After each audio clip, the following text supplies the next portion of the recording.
Hello everyone, welcome to the Captain's Video Blog. We are Thursday, September the 29th, 2016, and I got an answer. Apparently my arguments aren't going to be something valid, which, sounds like a lot of bullshit actually, because my main argument was that my lack of money was going to be to hinder me while looking for an internship. And I mean, sure, nowadays you don't really have to move to the office, to the place where you should do the internship to have an interview. Most times they will call you, so I guess that it's probably what my professor has meant by it's not valid. Probably hasn't taken into account the fact that I don't live in Montpellier anymore, so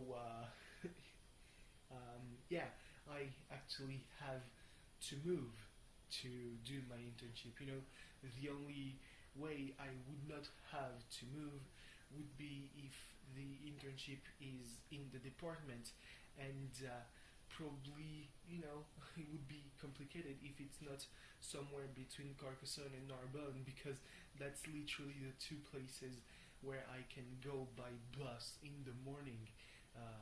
So yeah, and it's only €1. €1 is something that I can ask for. It's really not that bad. But if I want to do an internship, worth it, because if I do it in Carcassonne, Narbonne, I probably will have to wait for an offer from them, or I will have to ask them myself, which may take a lot of time, as I still haven't received, you won't believe that, but I still haven't received an answer from Toulouse. Has it already been 6 months?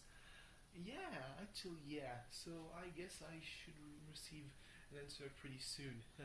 A negative answer, because if it's a positive answer, well, I'll be like, oh, well, shit, I guess it works. They will tell me, yeah, we have your profile, it's all good except the date that you wrote on your resume and your application letter. It's way too, we're way past that. I would say, no, don't worry, I actually have to repeat my year, so the offer still stands. If I can start, the earlier the better.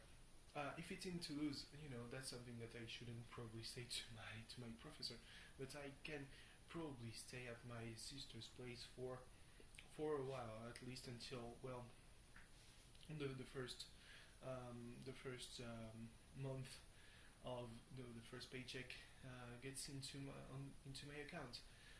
Then again, it will probably not cover the rent. You have to do a deposit, a guarantee, which usually is the same amount as your rent, and in some cases you also have to pay the first month of rent, so that's twice a month of rent that you have to pay fully one time. And I really don't want to have to look into already having a loan, even though some it's not, student loans aren't actually that rare here, but they are usually for the registration fee, for the price you have to pay when you get into the university.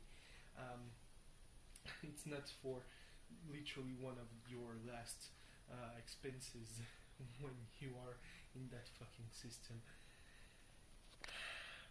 So yeah, I'm kind of miffed. I will probably, he says, yeah, you have some good sense. I see you have some good sense, that you're looking for a 6-month internship. I've been looking for a 6-month internship for the better part of the year, and actually I've been at it since late October of 2015. So please don't assume things that you don't know. I'm like, hey, no, screw you. You are completely misconstruing the truth. I have told you time and time again, I thought that it would be a 6 month internship, and they told me it would be only a 4 month internship. Once I sent the full all the papers to repeat my year. It was already a done deal on this part when they told me actually no, it's only going to be fourth month 4 months because it's not in our budget, and I was like, oh well, shit.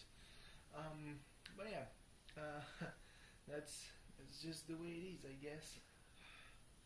I don't really enjoy all that kind of stuff, but I guess that it's the way life goes, you know.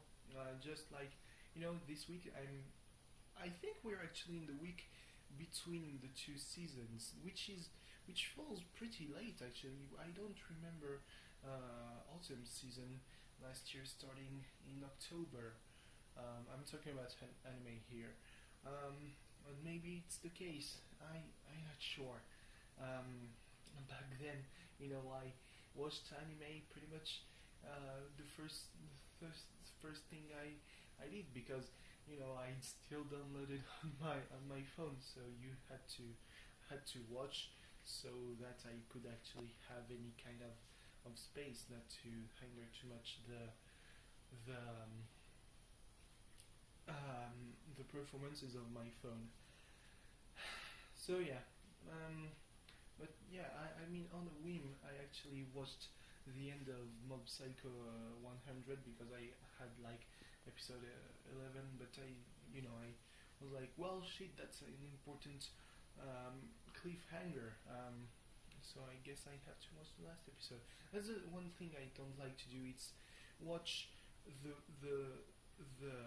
penultimate episode of an anime because the usually the last two episodes of an anime are pretty much a it's two parts of the finale, and so usually I will stop two episodes before the last, and then I will kind of watch the last two episodes one after the other when I'm running late, like this season and last season and too many seasons actually. So yeah, Bones introduced a character that could be very important. They usually do second seasons. They've done that with Concrete Revolution, despite the fact that it didn't really sell. So yeah, you can really hope for a second season to Mob Psycho 100 even, and I mean they are already doing a second season to My Hero Academia. So yeah, there's hope. But I don't want to denigrate Madhouse, because now that they are actually doing a second season, so good on them. So yeah. Anyway, let's talk about NXT. So NXT opened with with William Regal announcing the second Dusty Rhodes Tag Team Classic. The first one was, kind of a success. It set up a lot of storylines that still are evolving right about now. Samoa Joe turning on Finn Balor started after the Dusty Rhodes Tag Team Classic, and they talked about their performance as a team in the build up to their matches. So yeah, good. There's Tommaso Ciampa and Johnny Gargano who got their first match in WWE during that tournament, and now they are mainstays in NXT and probably going to be promoted very soon to the cruiserweight division in Raw. So yeah, they're gonna break up too. It's sad. So yeah, Tye Dillinger then won against Angelo Dawkins, and Bobby Roode came out and said it was impressive, because obviously he's not gonna say glorious for anybody other than him. He says that he, Tye Dillinger knew Dusty Rhodes, and he idolized Dusty Rhodes. Wanted to honor his memory. He wanted to enter the Dusty Classic, but he needs a partner, Bobby Roode. So he asked the perfect 10. It was going to be perfectly glorious or gloriously perfect, and then they shook hands, and it's basically Team Canada 2.0, because Tye Dillinger is Canadian. So yeah.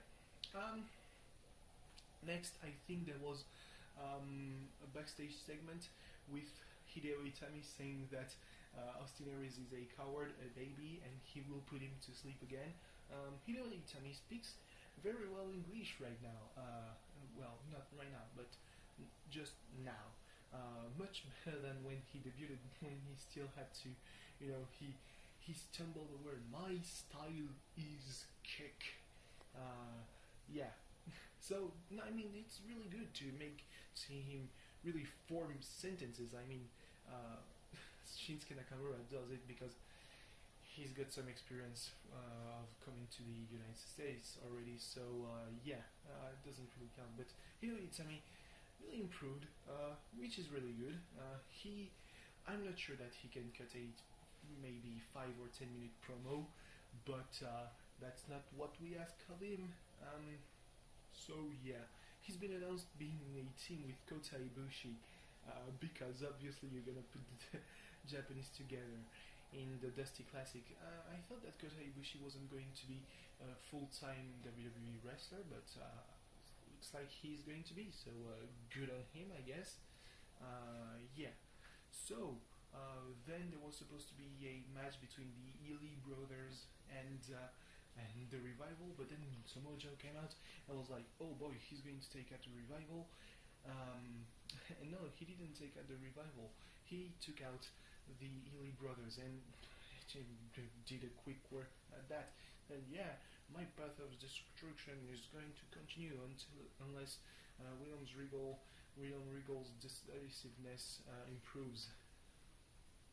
So yeah, as I thought, Samoa Joseph, he's only going for the small fry, and I'm putting air quotes because the Ealy brothers definitely not small. Yeah, they're two big black dudes, and Samoa Joe just punched through them. Oh boy, that wasn't pretty.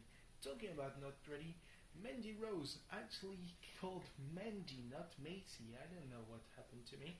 Mandy Rose fought against, she fought against Ember Moon.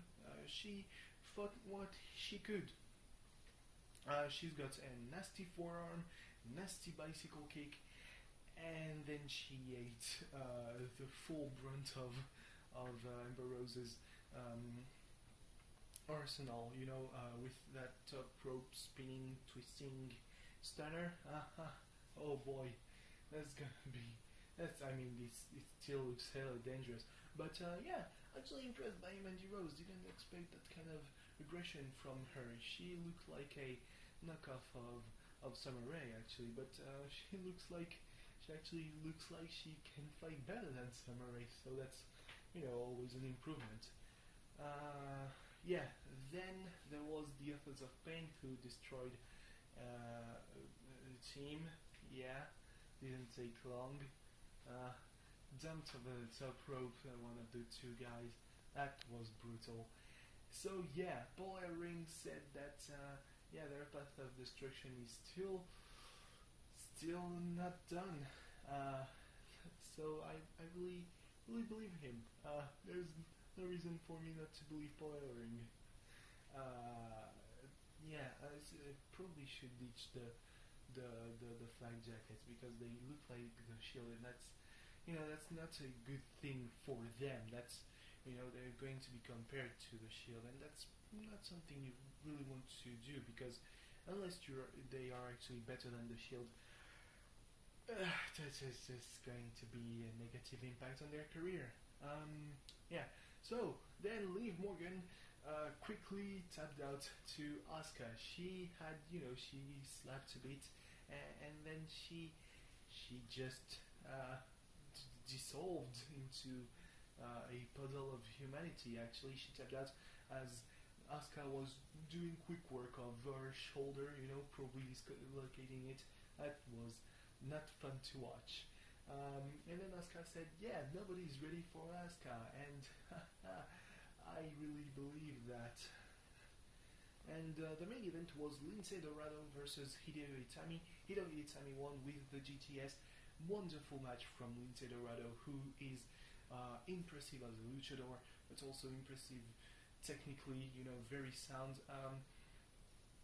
Really, Hideo Itami has fought amongst the better, yet not, the better of the underrated participants of the Cruiserweight Classic, and I think that it's a really good thing. It showcases the right talent against the right opponent, because it can really elevate their status, as they are not as high profile as Rich Swann or Cedric Alexander or TJ Perkins or Kota Ibushi or Zack Sabre Jr. or Grand Metalik. So yeah, it's cool that guys like Lince Dorado, despite the fact that Dorado actually debuted on the Cruiserweight division on Raw, so yeah, it's cool that guys like him can have some exposure on NXT, even though it's obviously in the past, as the Dusty Classic has debuted. That's how we know who Sanity are. So yeah, and then Austin Aries hit Hideo Itami back of the head, and then he went to the top of the ramp and he said, "Yeah, come at me, bro." Like, yeah, sure. And then you want us to believe that you're not a coward, huh? Good luck with that. So yeah, I guess that it's all for today. Thanks for watching. See you tomorrow. Goodbye. I will try to write a mail to my professor before going to sleep, but I'm a little tired, so we'll see. This month of September is just a mess. As the words with my mouth. Bye bye.